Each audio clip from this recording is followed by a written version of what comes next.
Hello and welcome to Binge Time, a podcast for us who maybe watch just a bit too much TV series and films. We're your hosts, Matt and Jenny. Let's get started with the news sweep. First up, this week we're gonna start with some renewed series. And the first one I found was Alice in Borderlands, which is now renewed for a season 3. And I still haven't begun to watch it. Me neither. But it still looks good. So maybe sometime maybe soon. one day. Yeah. Okay. Let's move on. Yeah. The second series we found renewed is The Lincoln Lawyer. I've only seen the first series so far, but you've seen both. So. Yeah. I think it's a very good series. Season 2 was just as good as season 1, if not better. So yeah, I'm excited. Yeah, it's good to see that it gets renewed because I think it's a good concept and it's a good series.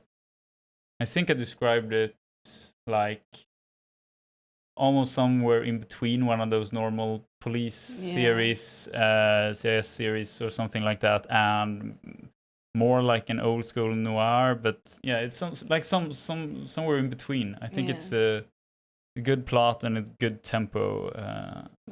I like it. Same. Okay, so moving on from renewed, we have cancelled, and mainly the series I found that was cancelled since our last episode was How I Met Your Father. I haven't begun to watch it yet. No, it's the spin-off series of How I Met Your Mother, and it was starring Hilary Duff. And I started to watch it. I think I watched all the episodes, but it was kind of like a B version of How I Met Your Mother. And I mean, sitcoms is already like B quality. Yeah, so I mean, I probably would have continued watching it, but I'm not surprised finding this news. So would you recommend starting to watch it if you haven't watched it yet? Not if it's cancelled. No. I mean, of course it's a sitcom, so it doesn't really have a plot and it doesn't really matter, and you can kind of see where they were going, and so still okay, it's not like don't watch it. It's more like, okay, if you have nothing else to see, maybe, but I would probably just rather rewatch How I Met Your Mother. Okay. Okay, so moving on to new series that will come. First off is Fall of the House of Usher. It's made by the same guy, Mike Flanagan, who's made Haunting of Hill House and Doctor Sleep and Haunting of Bly Manor and Midnight Mass. He's done a lot of series, and it's not directly like not horror. Because I'm not a fan of horror, but I can watch these series. It's not like top level horror, like really frightening things. More like thriller, or some kind of deep thriller, dark thriller or something. I don't know, but if I can watch it, it's not that harsh of a horror. No. Is Edgar Allan Poe's work normally classified as horror? I think it's like more noir, or how do you say? Yeah, okay. That kind of thing is dark, but it's not horror usually. Because I usually like his adaption of his works. Same here. So because they're more thriller-ish than horror. So Fall of the House of Usher. Yeah. And usually Mike Flanagan uses the same people again and again and again. So I don't remember who's gonna be in this one, but I think it's Raoul Coley, who's also in Midnight Mass, who we've seen in iZombie as a doctor. Yeah, right. Yeah. I think he was the one who's gonna be in this as well. Okay. So, but so 12th of October. 12th. Yeah, it's gonna come. Okay. Do we know which platform? No. Probably Netflix. Probably I'm Netflix. Guessing because like most of the good stuff.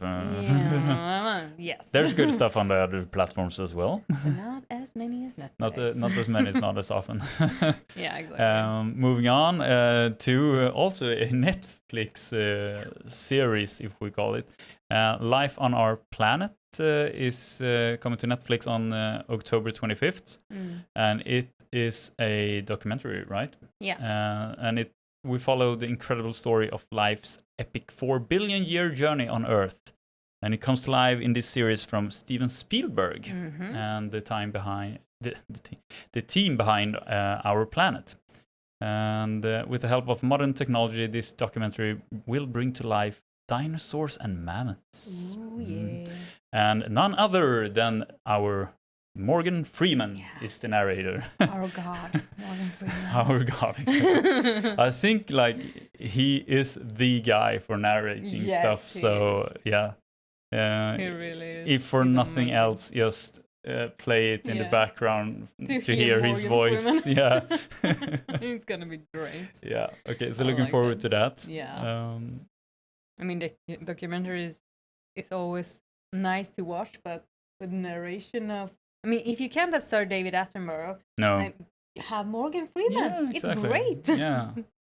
Okay, so moving on, we have Pain Hustlers, and it comes on the 27th of October, and I don't remember if I saw which platform it is gonna be on, actually, but it will be starring Chris Evans and Emily Blunt, so just for that sake, we're gonna watch it. Big names. Yeah, exactly. So it's following Liza, who dreams of a better life for her and her daughter.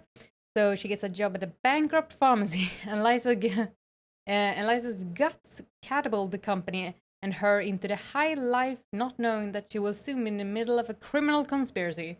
So, yeah.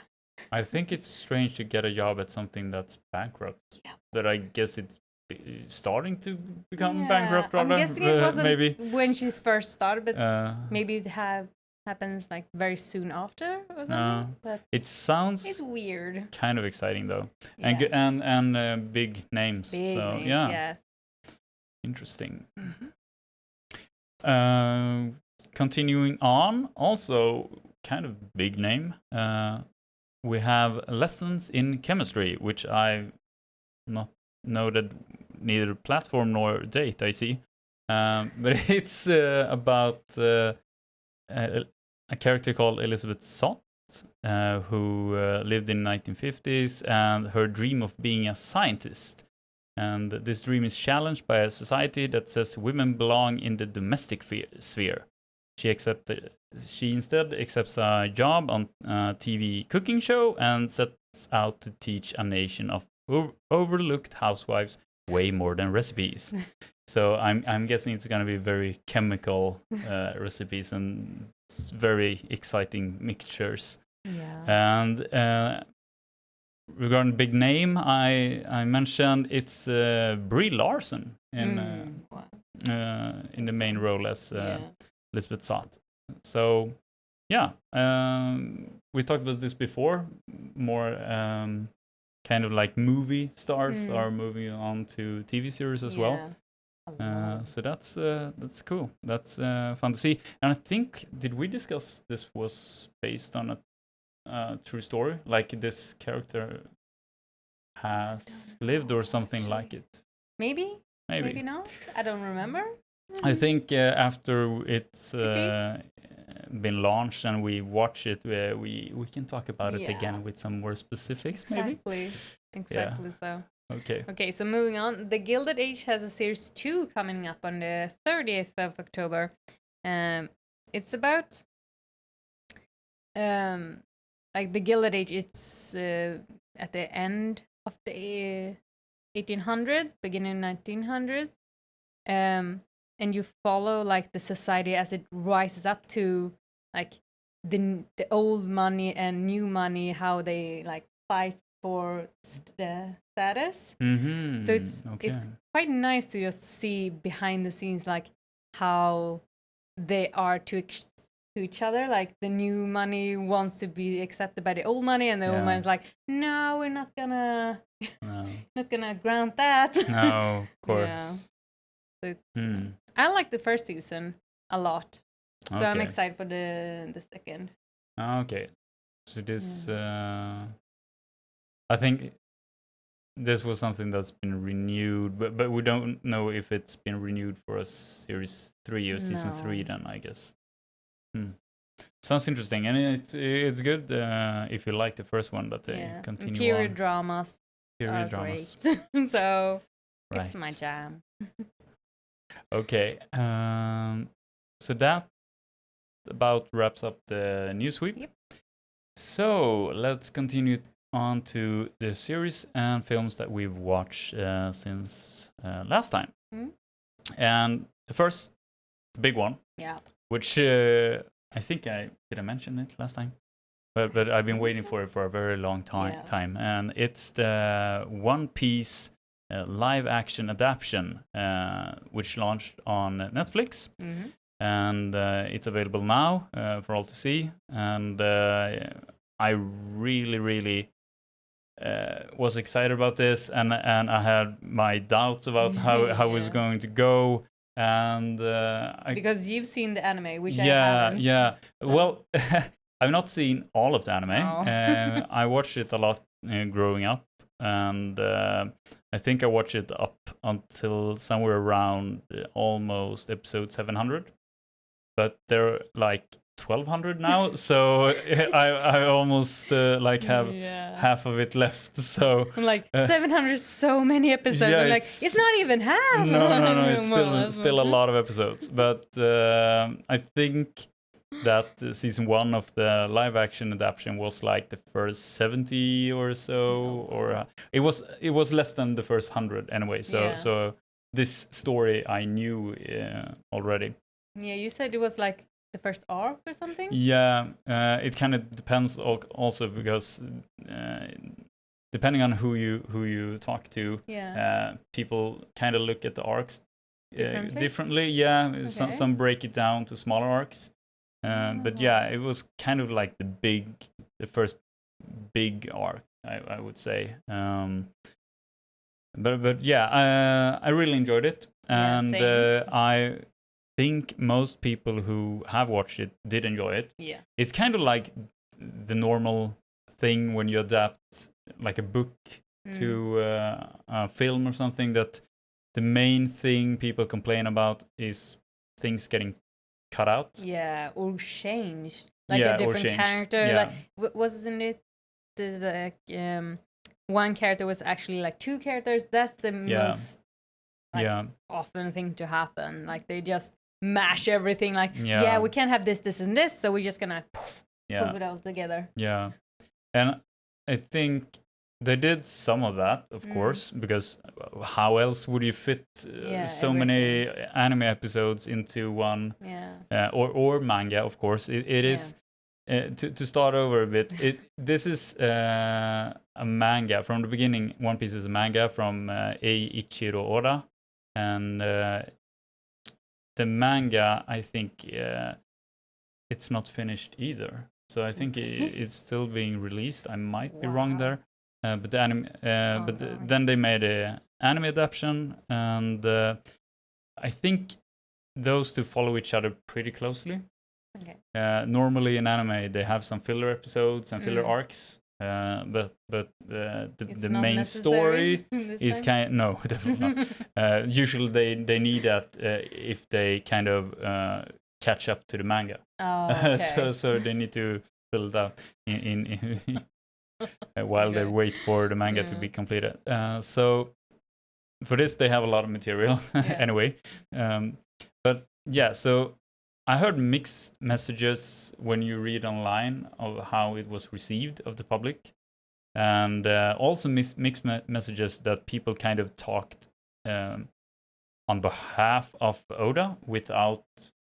I'm not sure, internet is a strange place these days. Yeah, but it is. For everything I've heard, Eiichiro Oda was kind of a part of the process. Oh. And he himself was kind of worried about adapting it. But from all I've heard, he was very happy with how it turned out. And his main kind of focus was that the characters were the same. So they kind of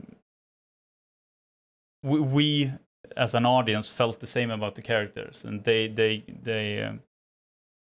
kind of conveyed the same feelings, and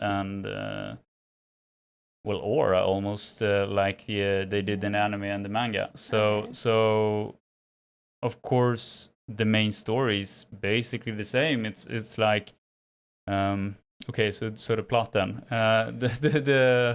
This is all over the place. This is all over the place. Yeah, but I'm kind of excited about this. Yeah. So it's a story about pirates, and the main plot is that there was this kind of great pirate, which was called Goldie Roger, and he during his lifetime accumulated a huge treasure, which he called the One Piece.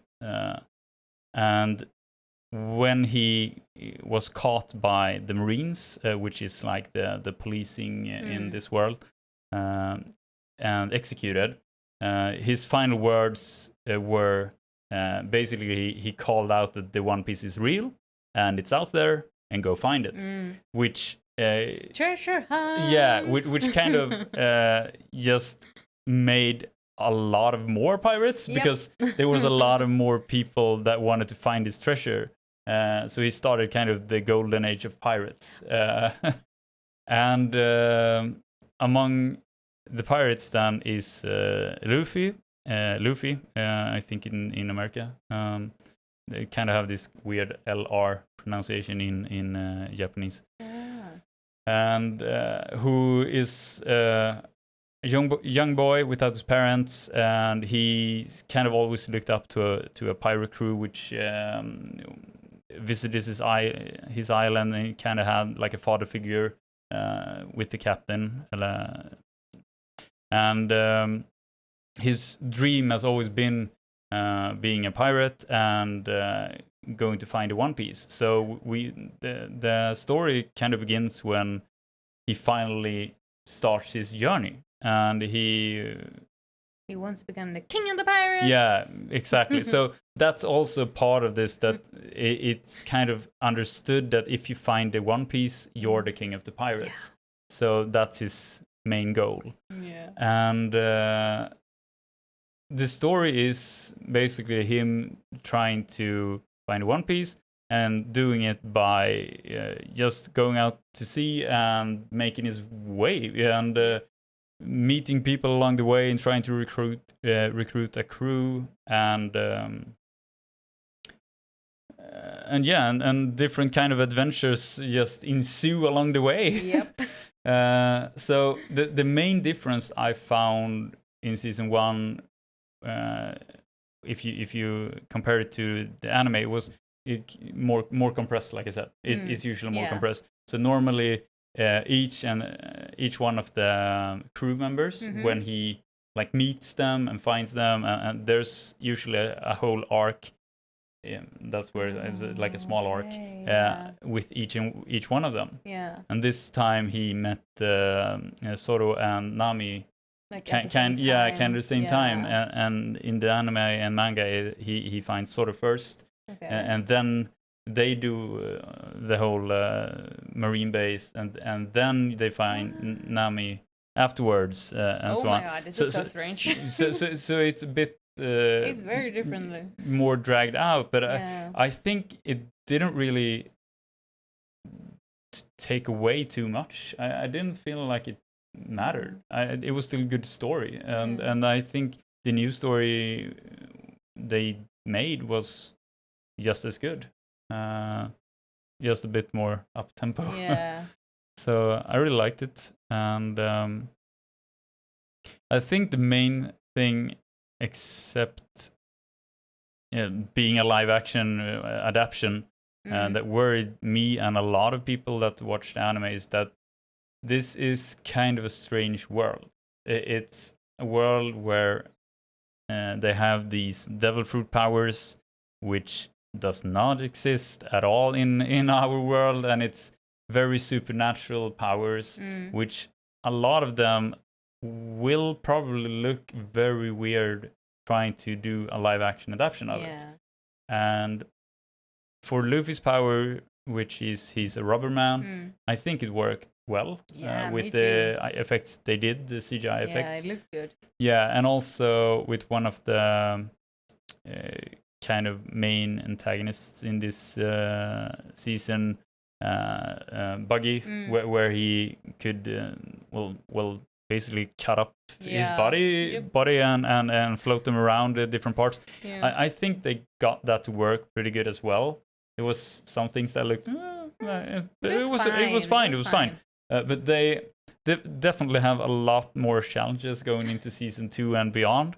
So that is still like a worry. But for season 1, I think they did a very, very good job. And even the fishmen and so on, I thought they looked very good. Yeah. It was kind of believable. Anyway. So yeah, I really loved it. I think it's the best live adaptation ever. It must be. That's high praise. Yeah, it is high praise. I really like others as well. Like I said, like Rurouni Kenshin. I think those movies are good. I think the new Full Metal Alchemist was pretty good as well. So they're definitely going the right direction, and there's a lot more good live action adaptations. But this might be the best one. And speaking of those series, if I just jump over to talk a bit about cast. So Luffy is played by Inaki Godoy, and he's kind of a new face, I think. Seen him before. I think this is probably the first thing he's done. He's a pretty young Mexican actor, so but I think they really found Luffy. And I thought it was great. It was exactly like, I can't imagine a person being more like Luffy than him. No. Just going from like the stills I've seen from the anime, I think he just empowered that. Like when he does that, like up in the air, I'm like, oh, that looks exactly like an anime. Yes, good job. This kind of like almost exaggerated smile all of the time, and such a big smile. And high energy and kind of loud voice and very loud personality. And I think he just inhibits this or like embodies it. I think it's great. It is. So very good job. I think Emily Rudd, who plays Nami, I didn't feel she embodied Nami as much, but after a few episodes, I think she's a very good Nami. I think she's really good. I think all of them are very good in the roles. They've done an amazing job casting. But I think she wasn't like as this is Nami. But it worked very good. Like I said, after a few episodes, you're like, it's she's Nami. Fine. Yeah, it's good. So I really like her as well. But it wasn't like as obvious at first, I thought. But it's hard. Like it must be really hard. I think. For Rona Soro, I think Makenyu did an amazing job. Very, very good. And he is the only person of kind of his Luffy's crew that I've seen in something else, because he played Scar in the Full Metal Alchemist live adaptation, which I just mentioned, and he was also I can't remember who, but he was in the Rurouni. Rurouni. Oh my god. I just said Rurouni Soro, so I kind of got stuck in it. Rurouni Kenshin as well. So he's kind of made a career in these live action movies and series now. Role, I thought it was great as Zoro, and I haven't seen anything before this, so I have nothing to compare to. But no. But he seems to be very good at adapting. One of those very good actors. Chameleon. Yeah, because I've seen pictures of him in different kind of roles he's done, and you can see that it's him, but he's very different. He's kind of like these pictures you've seen on Johnny Depp of all the different characters. He's kind of like that. Wow. He's very good. He's the new Johnny Depp. Might be the Japanese version. But and I think I also saw they talked about their ambition is like doing like 10 or 12 seasons of this, to try to get through all of the arcs, I guess. Okay. And if you think it's like 1,200 episodes, 100 episodes per season might work if you remove some of the filler episodes and so on, and continue to compress it just enough, or just so chop it down to and I think I saw McKenna saying that he's down for playing sort of for 10 seasons or as long as it takes. So that's also good. nice to hear. It's very good. Other than that, I think a casting which we were all wondering about was the character Usopp, and they casted Jacob Brumero. And the thing with Usopp is, in the manga and anime, he has this long, like, nose, right? Oh, okay. So it's kind of hard finding a living person. His nose was very short and normal. But I think he kind of does a very good. It's like I say, he is Usopp. I think this is a good, very good, great even Usopp. So yeah, I really like the casting, and I think it would have taken away if they did like some CGI or some plastic makeup kind of nose. I think it would have been too much. So I think good choice. I think that's good. They made the right choice, I believe. Okay. And for the crew, lastly, for this season, we have Taz Skyler as Sanji. And he was also one of those, kind of like Nami, I didn't really, in the beginning, feel like he was Sanji. But I think he grew on me as well. And I think he's very good now. I think it was more... Normally, the different characters in anime, especially as well as manga, they have these kind of features always that defines them as them, because it's hard to draw all these cartoon characters very different. So they usually make some quirks about them.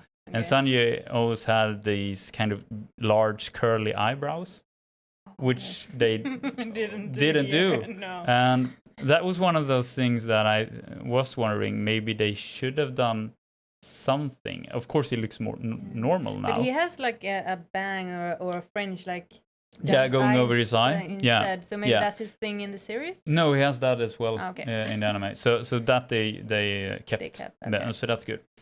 But yeah, I think he's good as well. Like I said, I really like all of the different choices. For other characters, Jeff Ward as Buggy, very good choice. I think he made an excellent Buggy. He was in Agents of S.H.I.E.L.D. in the later seasons that you haven't seen, I think. No, I think I quit watching Agents of S.H.I.E.L.D. in that season. Oh, yeah. Yeah, okay. so I just saw him. I thought it was a bit fun. I haven't seen that much of that season because I found that was very strange. But I liked it when we found out that he was Buggy. I'm like, oh, I've seen him before. That's fun to see like different, and a lot of different characters. Yeah. I like that. Okay, so there's a lot of people to go through. I think the last one I'm going to mention is Vincent Regan as Garp. Scotsman. Yeah, Scotsman, and he's done a lot of things, which we've seen, like Troy 300, Snow White movie. Do you know any? Do you know him from something? Luther, of course. Luther, yeah, which we kind of recently watched. Talked about it in our podcast. Yeah, exactly, in a Swedish podcast. Yeah. But yeah, he was a very good choice as well. But he was also one of those. Is this Garp? And then it was like 2 episodes, and this is Garp. Yeah. So he grew into his role as well. But it's hard. Like, you can't just adapt it in your mind. Iñaki was the best from the first episode. Yeah. But the other ones are like, maybe. Yeah, and Zoro. Zoro was very good as well. 2 of them. The only thing I didn't like about Zoro in the first episode was that I thought his hair should be all green, not like black with like what do you call it? Like some green to it, like tinted, but okay, a bit more than tinted, but that's the only thing. But yeah, that's okay. That's okay. That's okay. It's fine. Yeah. I guess. Yeah. But we recommend people to watch it. Yeah. And from two very different perspectives. Yeah.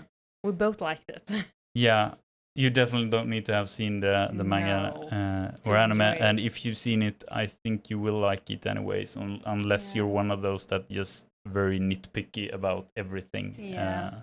I've heard that people didn't like it because it was too cartoony. I'm like, it's from an anime. Yeah.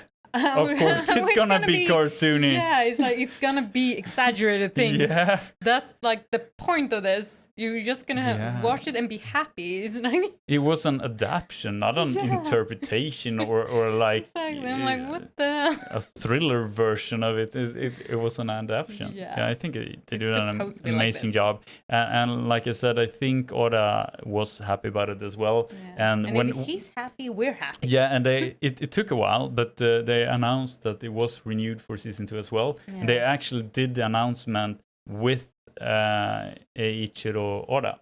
He did the announcement in a trailer, which was set in the One Piece world with one of those snail phones.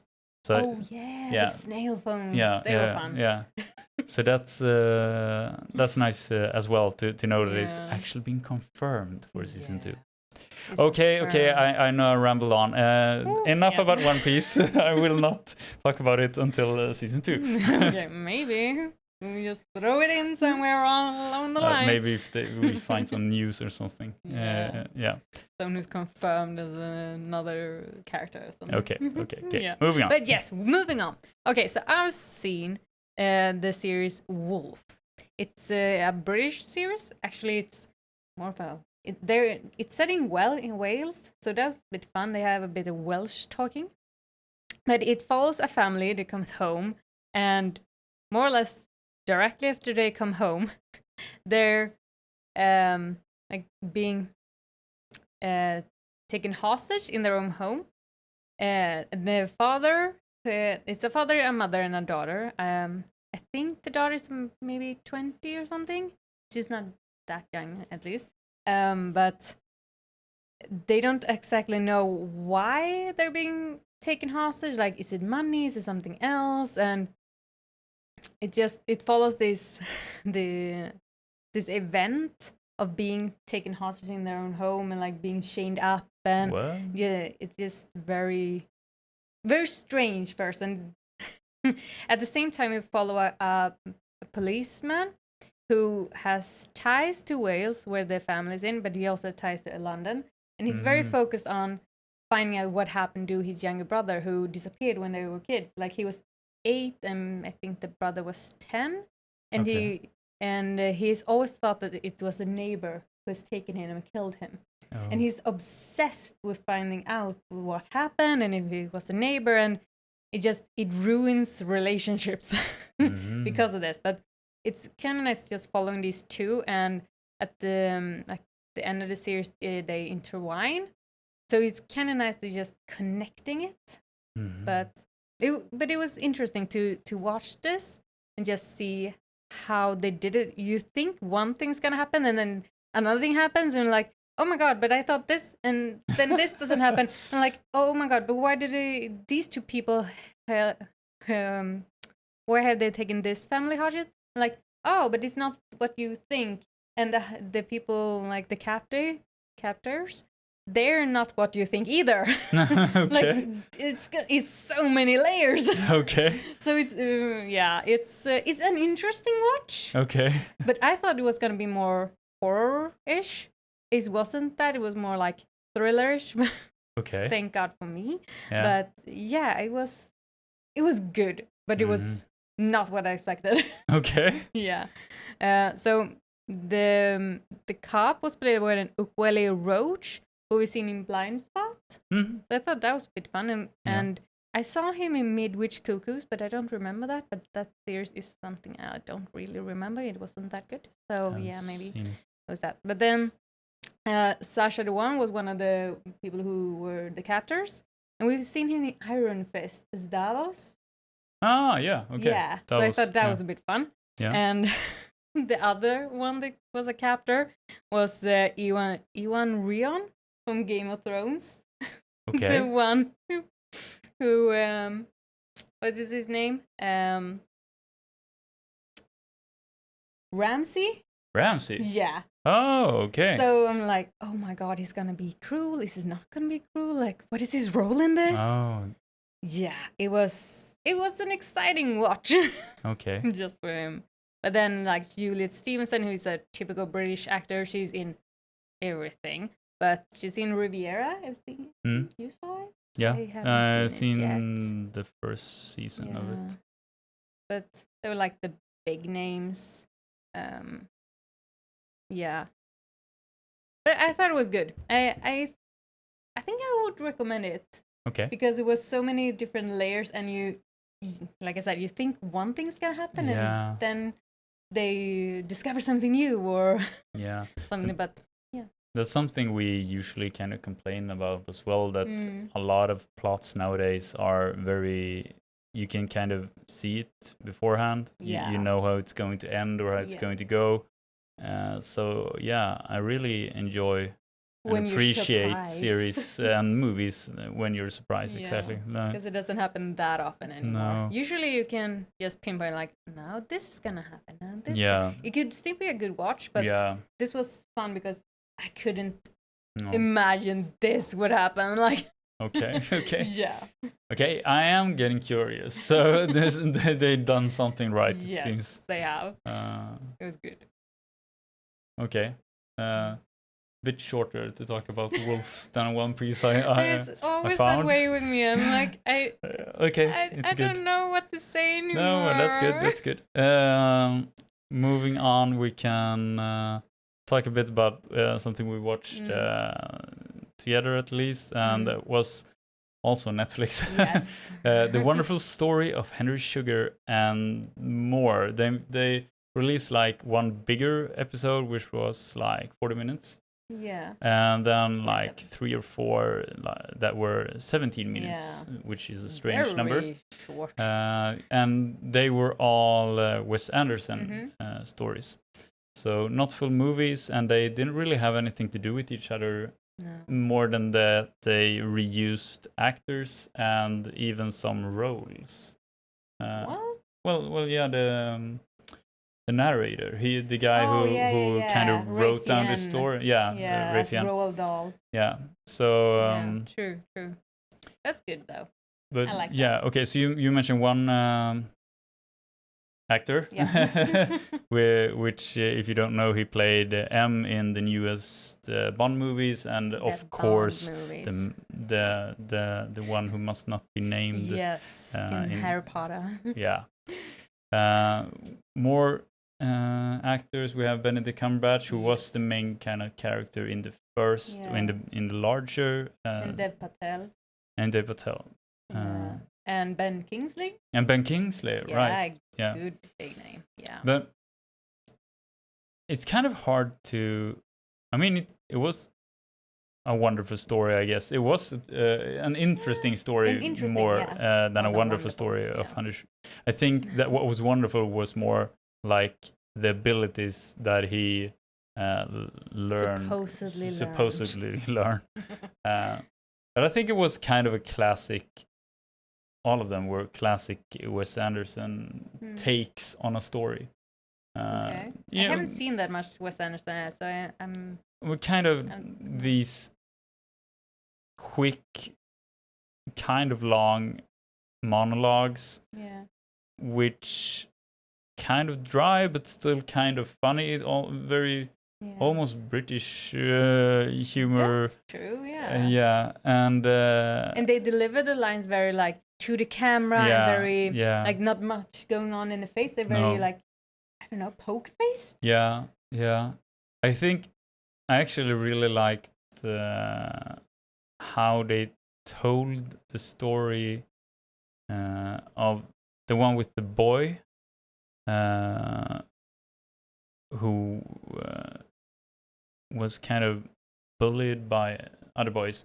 And I didn't see that one. no, you have to watch that one as well. But the thing I liked about it was that it was played out. Everything was basically played out by the narrator. So he did all the roles, and then you had the other actors, the kid actors, well, just playing it out in the background, and some interaction as well. But he kind of did. I think he was the only one who talked in the whole 17 minutes. Wow. And that's it's. I feel like you have to be very good to do a Wes Anderson movie. Yeah, because it's like one shot. Everything. Yeah. So it's like one take and like here we go, 17 minutes or 47. Like you just gotta know everything. Yeah, and you noted this as well. Like it's kind of like a theater where they just change the backgrounds, the backdrops, and they just continue on. So really wonderful acting, actually. Yeah, they're great. So I'm not sure who this is for. If you enjoy Wes Anderson's movies, definitely watch it. Yeah. If you're just a fan of kind of good writing and good acting, watch it. If you just want to watch like happy something or entertaining something or I'm not sure it's the right for you, maybe. No, it's not that. But if you want to see actors just doing plain good acting, I would recommend it. Like just seeing them in different, like Benedict Cumberbatch, we've seen him as Sherlock, we've seen him as Smaug. This is very different. Yeah. It's very good. You just see how they do everything. Yeah. I enjoyed that. Yeah, so I mean, you as well liked it, even though I haven't been that huge of a fan of Wes Anderson before. No. So I was surprised at how much I actually liked these ones. Yeah. So, yeah. Yeah, I think no, I definitely like them. Yeah. But it's not something that I would rewatch. No. So it's not that kind of series or episodes. I don't know what to call them. Short films? Yeah, I feel like the 40-minute one was a short film. Yeah. The other ones, 17 ones, more like short stories. Ending, but like the Poison one that we watched, it was like there was a good beginning, a good middle, but the ending was like, okay, but what did happen? Are we supposed to like just think about an ending ourselves? Okay. Maybe. So it was a bit weird. I just have to fill in the one I talked about was the one called The Swan, and Rupert Friend was the one who did the narrating and Pride and Prejudice. Yeah, and he basically did all of the acting, like I said, or did all of the lines in this one. Okay. And I saw him in Asteroid City as well, which was the latest, I think, Wes Anderson movie, at least the latest one I watched, which had a lot of big actors in it, including Scarlett Johansson, Tom Hanks, and so on. And that's a very Wes Anderson movie, which you really need to enjoy. Wes Anderson. Otherwise that was also mostly a strange story. Oh, okay. But still, just see it for the acting of these people. Yeah. It's just kind of like a cozy movie to watch. I don't know why. I just like it. It's like mostly good acting and good dialogues. So yeah. We do enjoy dialogues a lot. Yeah, so, and we do enjoy watching all of these people that we like from different series and movies. So there's a lot of names in Asteroid City. Okay. Yeah. I was thinking about quickly mentioning Justified City Primeval as well.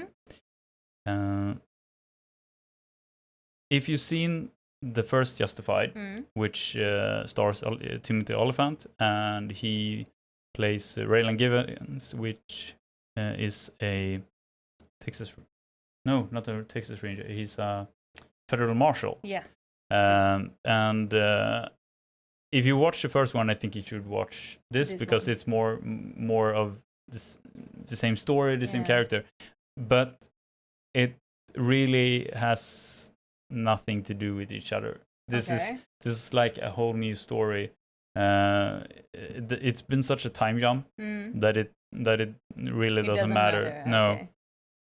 And this is more like if the old series was more like a classic series, with like every season maybe having like a larger plot and then smaller episodes with smaller plots. This kind of felt more like one story which they chopped up to episodes. And there were only 8 episodes, and then I think the series, the old series, I feel like it was kind of like one of those old time series which had like 20 or 24 episodes or so. I might be wrong now, but if I had to compare them, I think the old series was better. Okay. Yeah, I kind of liked it more when they were down south and those kind of environments and so. Because we're never in them. No. That's why we like the peripheral, because it was down south. Yeah. So this time he's in Detroit, and he's basically he was on his way to leave his daughter on some kind of summer camp, and there were some kind of road pirates which attacked them on the way, which he of course stopped, and then he had to take a detour to drop them off at jail, and then that became a whole thing that he's one of those old school cops that maybe uses a bit too much violence and maybe does a lot of things which he shouldn't do. So he kind of gets on trial because I don't remember if the guys who tried to run him off the road, if they were the ones who kind of sued him or something, but he was the one on trial in the end. Also, his daughter in the series is actually played by his real daughter. So that was kind of fun. That's always nice. But I don't know. I think it was also that I like the character Raylan Givens. I like the actor Timothy Olyphant.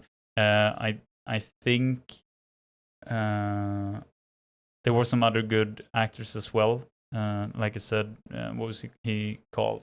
The one we talked about before, Boyd Holbrook, which I think, as I remember it, I've only seen him in the Sandman series as the Corinthian, and I thought he did a great, amazing job in this series. He really played a whole different kind of character. Asshole. Yeah, different kind of asshole. Yeah, of course he's the bad guy in this as well, as he was in the Sandman, but it's like amazing to watch actors do these kind of different roles. I really enjoy that. I think that's what one of the things I really enjoy about watching movies and series and films is the acting. And a great story. Of course. And I think that's where it fell through a bit for me. The acting was good. The story was meh. Okay. Okay. Yeah, the environment of Detroit was okay. Did they explain why they were up in Detroit? Yeah, because of all this. So he was on his way to drop off the daughter, and I think that was the jurisdiction. So when he went to drop off to let's call them road pirates, that was in Detroit. Yeah, that's when he dropped them off. That's where the trial would take place.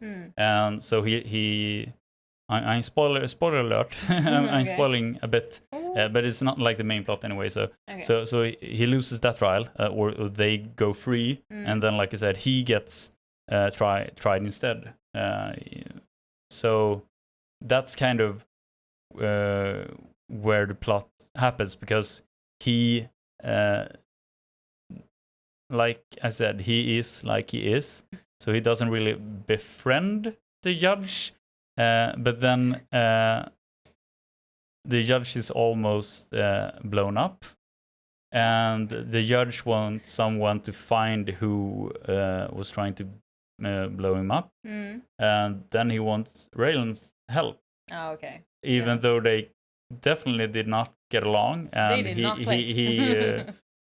Let's not spoil too much, but fine. but so that's kind of why he gets detained in Detroit, because he has to help the judge find who tried to blow him up. Okay. And so he doesn't actually live there. He just happened to be there. Yeah, he happened to be there. Okay.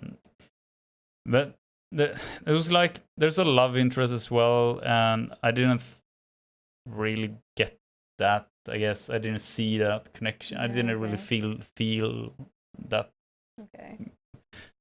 romantic. I don't know. I thought it didn't really work. Some of the parts of the story unnecessary. Or? Yeah, unnecessary, almost forced. So I'm not really sure what it was. So yeah, I can't really recommend it. It's not a seal of approval. I wouldn't say, not totally, maybe like a quarter of a seal. Maybe like a fin or something. A bit of a fin. Yeah. It's mostly if you've seen the old series. Yeah, and want more. Yeah, and want more of it, and kind of because there was one main antagonist in the old series, and they kind of did something in the end of this series suggesting some kind of continuation. That's good. So there might be more. Yeah. And because of that, I also think if you like the old Justified, watch this one as well, because there might be more as well.